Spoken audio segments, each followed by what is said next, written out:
back to LA. Kind of what sort of thoughts are going through your head this week? It's a weird feeling, I guess, just because I'm going back to my old stomping grounds. But actually, I'm really excited just because of the opportunity that I get to be able to go back to USC, play in the gym that I played for 3 years, and so it's a lot of mixed emotions. This is kind of emotional just because I love USC, and now I'm merging, my new school, with my old school. So it'll be awesome. Kelly's talked a lot about your presence defensively and how much of a impact that's made the last few weeks. How would you describe just kind of the way you figured out this role and the way the staff's figured out your role?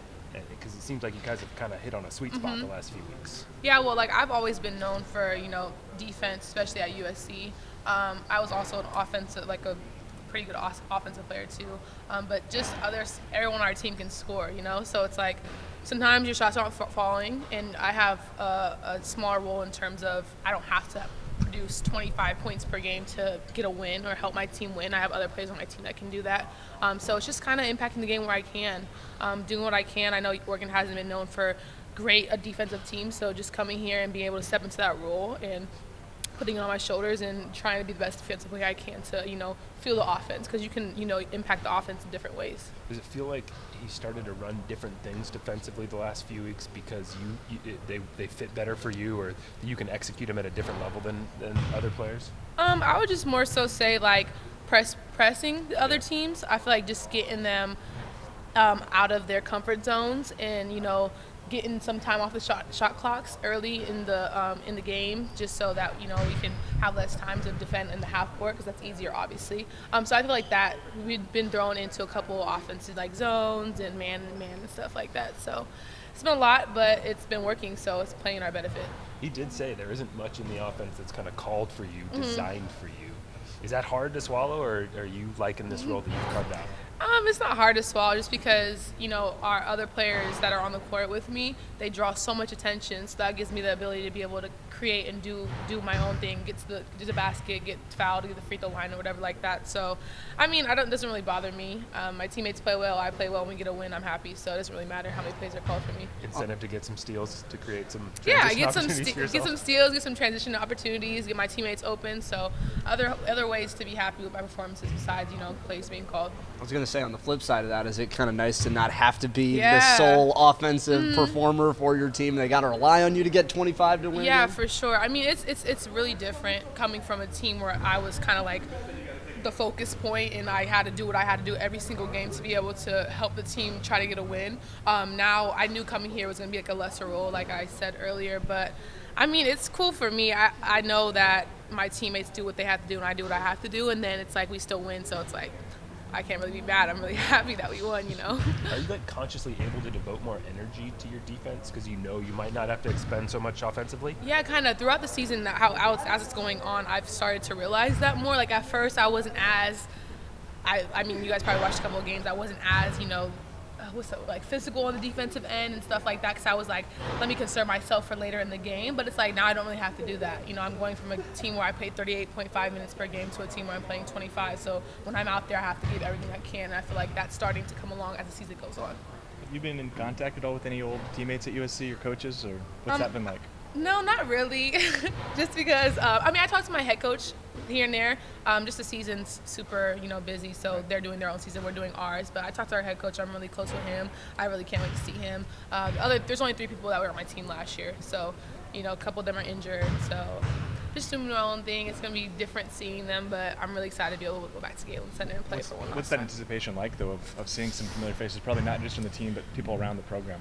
I'm really excited just because, I was really close to the fans and the donors that came to our games for 3 years, and they really supported me, and they still supported me in my decision. So being able to go back there and thank them one last time, it feels amazing, honestly. Not a lot of players get to transfer and then play in their, alma mater for their last time playing in Los Angeles. USC versus UCLA. So it's going to be awesome seeing my coaches, old coaches, and seeing, the fans. It'll be cool. It'll be weird, but it'll be cool. No doubt you're appreciative of that experience. Was it fair to say so you feel pretty comfortable with the way things are working out this year? Oh, yeah, for sure. I needed those 3 years to become the player that I am today. Without those 3 years, I wouldn't be the player I am, and I learned so much, and I got to be myself and grow as a person, not only on the basketball court, but also off the court, get my education, get my undergrad there, and so It's amazing, and now everything's coming along here. Everything that kind of my goals and my initial decision to come here is all coming true. So it's all working out. You talk about playing at the Galen Center, but you played at Pauley in a different atmosphere with the rivalry of USC UCLA. Is it going to be weird now playing for Oregon in kind of a UCLA rivalry? Yeah, I don't think it's going to be. It'll be weird just because I have different colors and I'm with a different team. But I still look at them like a rival. Oregon State's beating UCLA a little bit more on the rivalry this year, but they're still a rival in my eyes.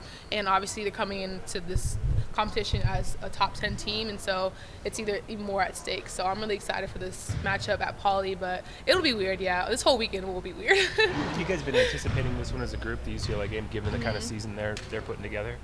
Have you been anticipating this matchup? Yeah, I feel like we really have done a good job doing one game at a time. We have a dynamic conference, and we're playing top 15, top 10 teams every single weekend. And so we do look forward to big games like this, but at the same time, I feel like each game means a lot. So we focused on Arizona's last week, and now we have UCLA and USC coming up. So now we're going to be focused on that in practice this week. How important is that to explain why you talk about facing all these top teams? You're crushing them. I mean, you're winning by 30 against top 10 teams. How important is that mentality that you were just talking about to accomplishing that? Yeah, because it's really easy to look at long-term goals, and so our coaching staff has really done a good job just saying, like, you know, this is the new week, and then when we accomplish those goals, it's like, all right, now put that in the past, and now we have to go on to these new goals, because there's no rest in this conference. There's not going to be rest for the rest of the season, so it's really important and really vital, because you can try and, you know, skip forward to the game after, and then, you know, you slip up and lose a game that you're not supposed to lose, and then it's like, now you really have to look at yourself. So just focusing on the game and whatever we have at hand, and we've been doing a really good job at that and beating teams by 30. So it seems like a rest, but it's really not. On that note, what's this 10-game stretch kind of been like for you guys? You've done, like, what, 6, 7 top 25 teams, then another top 10 team coming. I mean, does this get exhausting after a little while? It gets a little exhausting. I mean, KG did a tweet, I think, earlier today, and I saw his, you know, our last 10 games, and it's truly amazing how our teams really come together after that bounce back loss from Arizona State and brought it together, and now we're doing great things, and it's really just putting fuel for the fire, like, later on for the season. But it's exhausting, but I mean, when you win, it kind of makes it easier, I guess. What's it been like playing with Sabrina and practicing against her versus when you were at USC, and how different is it, and how much better do you know her? Yeah, so I mean, I knew Sabrina before coming in here, and so playing with her, it was one way, and then playing against her, it's like, gotta play against Sabrina Ionescu again, you know. But now it's really cool. I'm learning a lot from Sab, and I'm really grateful that I get to play with her last college season. Her, Ruthie, Satu, everybody on our team are amazing players, and it's been nothing short of a blessing. So I'm really excited to be playing with her and whatever she has going on next year in her future career. What's it like in practice? What's she like in practice? Goofy but focused. Sabrina has two sides, so she's a fun person. You know, we're great friends off the court, but at the same time, she knows she has to be focused, and she knows what it takes to win. That's why we've been so successful. What's it like going against her in practice? Going against her, I mean, we push each other. Sometimes we're on the same team. Yeah. Actually, most of the time we're on the same team, but she makes me better. I make her better. She is a great offensive player, so I get to have that, you know, practice for when we play great point guards in the league. So you're known for your defense. Now you at USC, then now with Coach Campbell, kind of like the head of the defense. How's it different, and what's you learned from him? Coach Campbell, I love him. I call him MC. MC Hammer? Yeah, MC.